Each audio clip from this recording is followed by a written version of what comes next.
Hello Cancer, welcome to this reading. So Jupiter moves into Aries on May 11th, and it will be there for about a year until May 16th of 2023.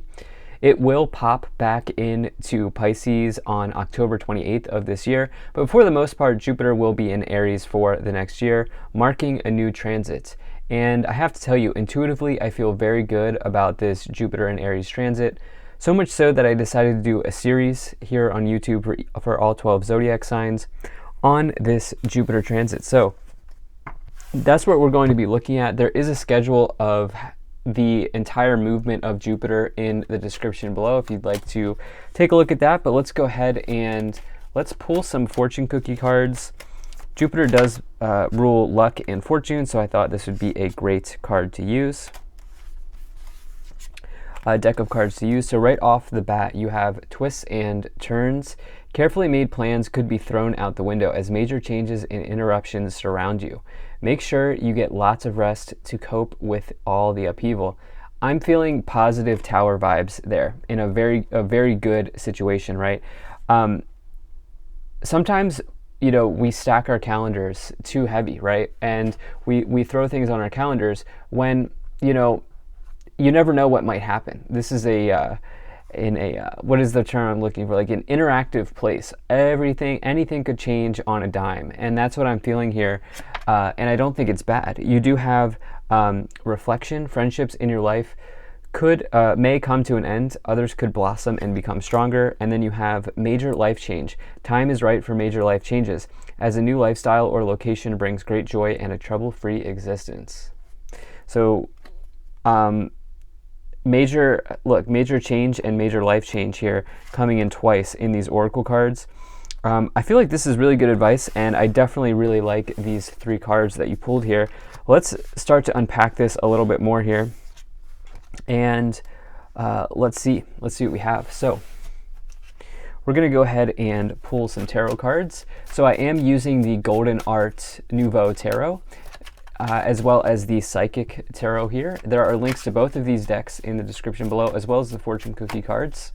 So you can purchase them for yourself if you'd like to do that. Let's give it a good shuffle here, and let's go ahead and get into this. Now, you know the drill. The only way this channel continues to grow is by hitting the like button and subscribing. It really does help with the growth of this channel, but more importantly, it helps get the message out to people who need to hear it. So the more likes we get, the more people there are that can potentially get important messages here from these readings. So please do consider doing that.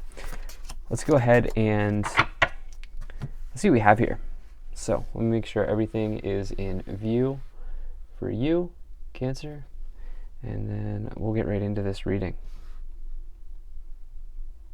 Okay. Cancer, energy on the bottom. You have the Death card. So the Death card is, you know, it's interesting. Actually, in this deck, it is showing somebody becoming a butterfly. And if you've watched my readings before, you know that I like to use that interpretation of the meaning.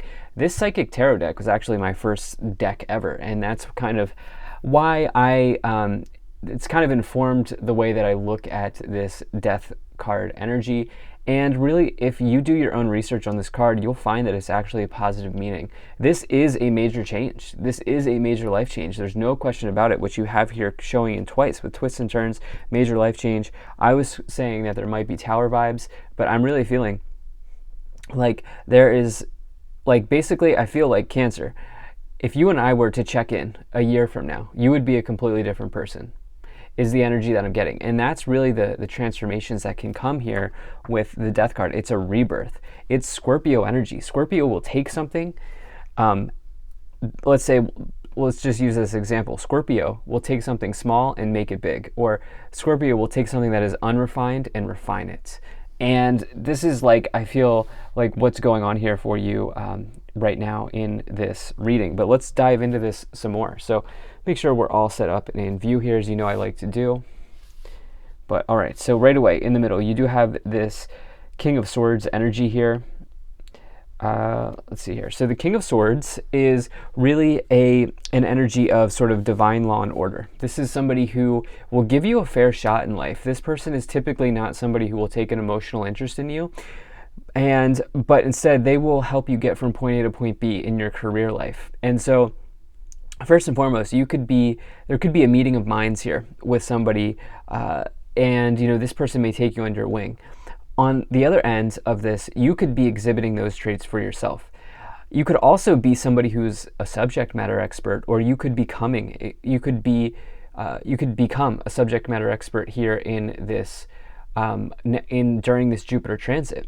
I would be, if you know your chart, if you know your natal chart, like you have your time of birth, your location of birth, all of that, I would really take a look at where Jupiter is in, what house Jupiter is in. I actually haven't said this to any other sign. I probably should have, but you should definitely take a look at what house Jupiter is in, because I have a feeling that some of you are going to be gaining knowledge here with the King of Swords and the Queen of Swords, definitely, as well as this Page of Pentacles. I definitely feel like some of you are going to be gaining maybe even some transformational knowledge, or you could be, let's say, like today you're an apprentice, and by the end of this Jupiter transit, you become a master. It's like that type of energy here that I'm feeling for you.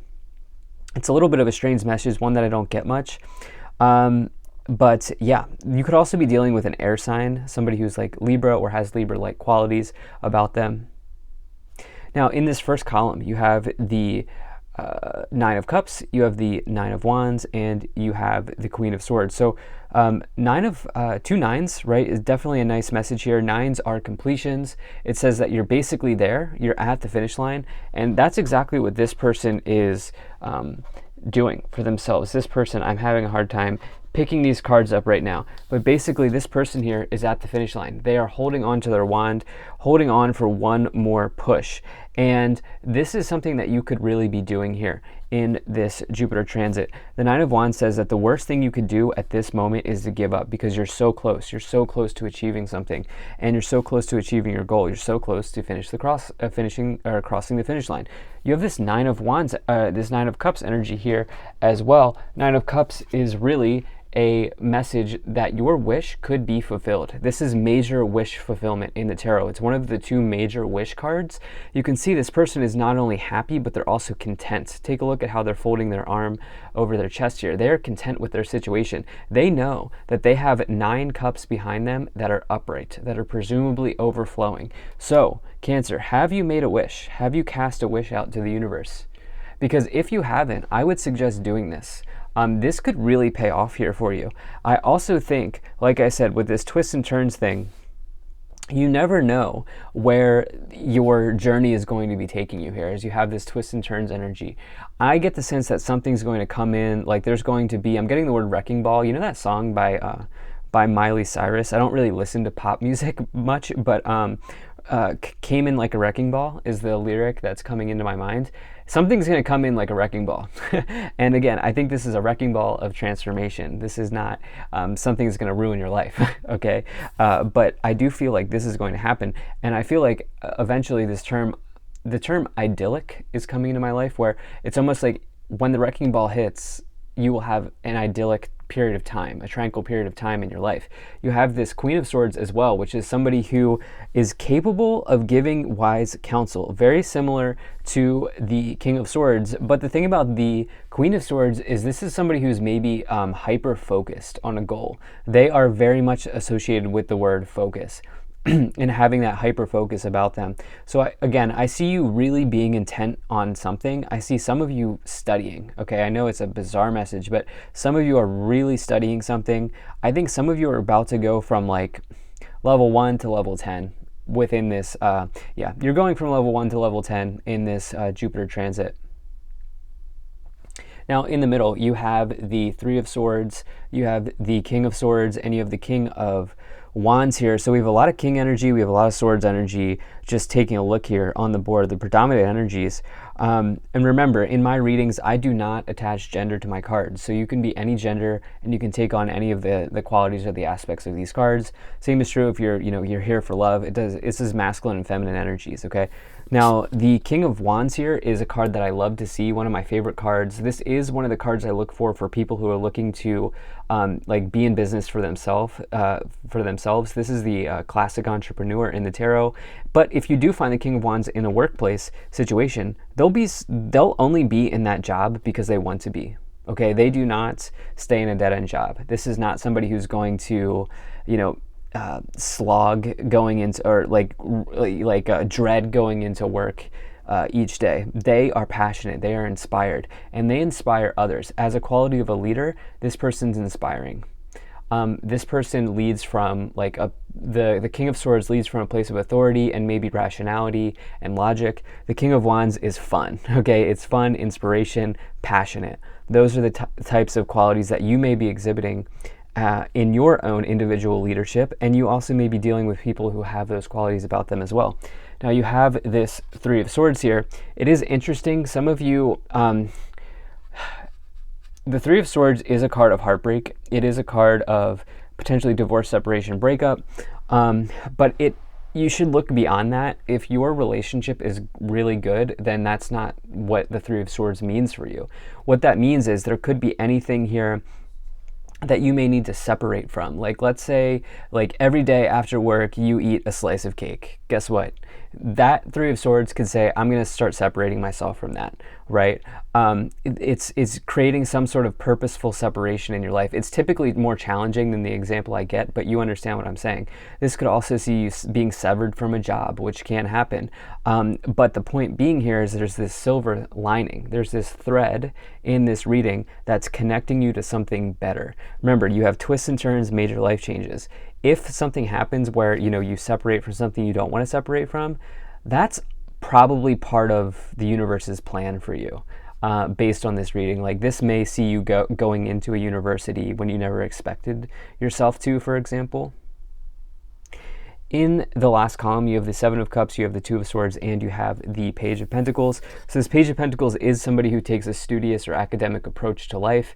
They are very diligent, particularly with their money and with spending their money, but also just somebody who's like academic in nature. Interestingly enough, Pentacles is not just about money, but it's also about academia as well. You have this Two of Swords here, which is somebody who is, blindfolded and kind of having a hard time seeing the road ahead. This card can come forward when there's a war of words between you and another person, challenges in communication. Swords is the suit of communication.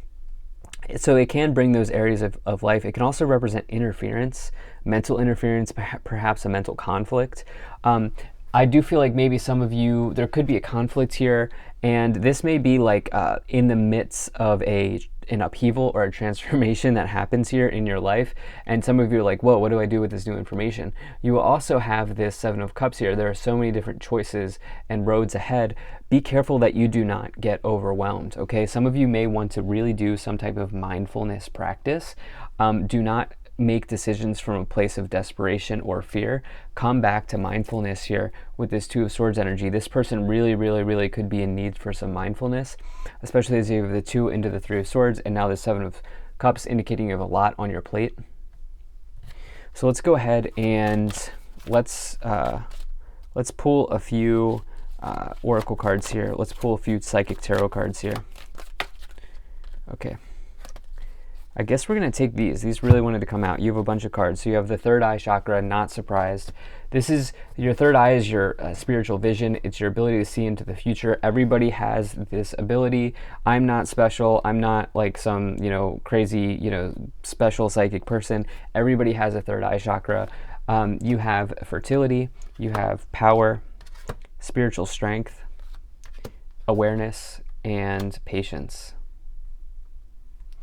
Okay, so pretty incredible here. The third eye, again, your ability to see, and it's also not just your ability to see in the future, it's your knowingness. What do you know? You can extend this third eye out to say this is your intuition. This is your intuitive center. The chakras, we have 7 energy wheels in our body, starting at the base of the spine, going all the way above the head to the crown chakra. There are some other ones too, but the 7 chakras are the main ones.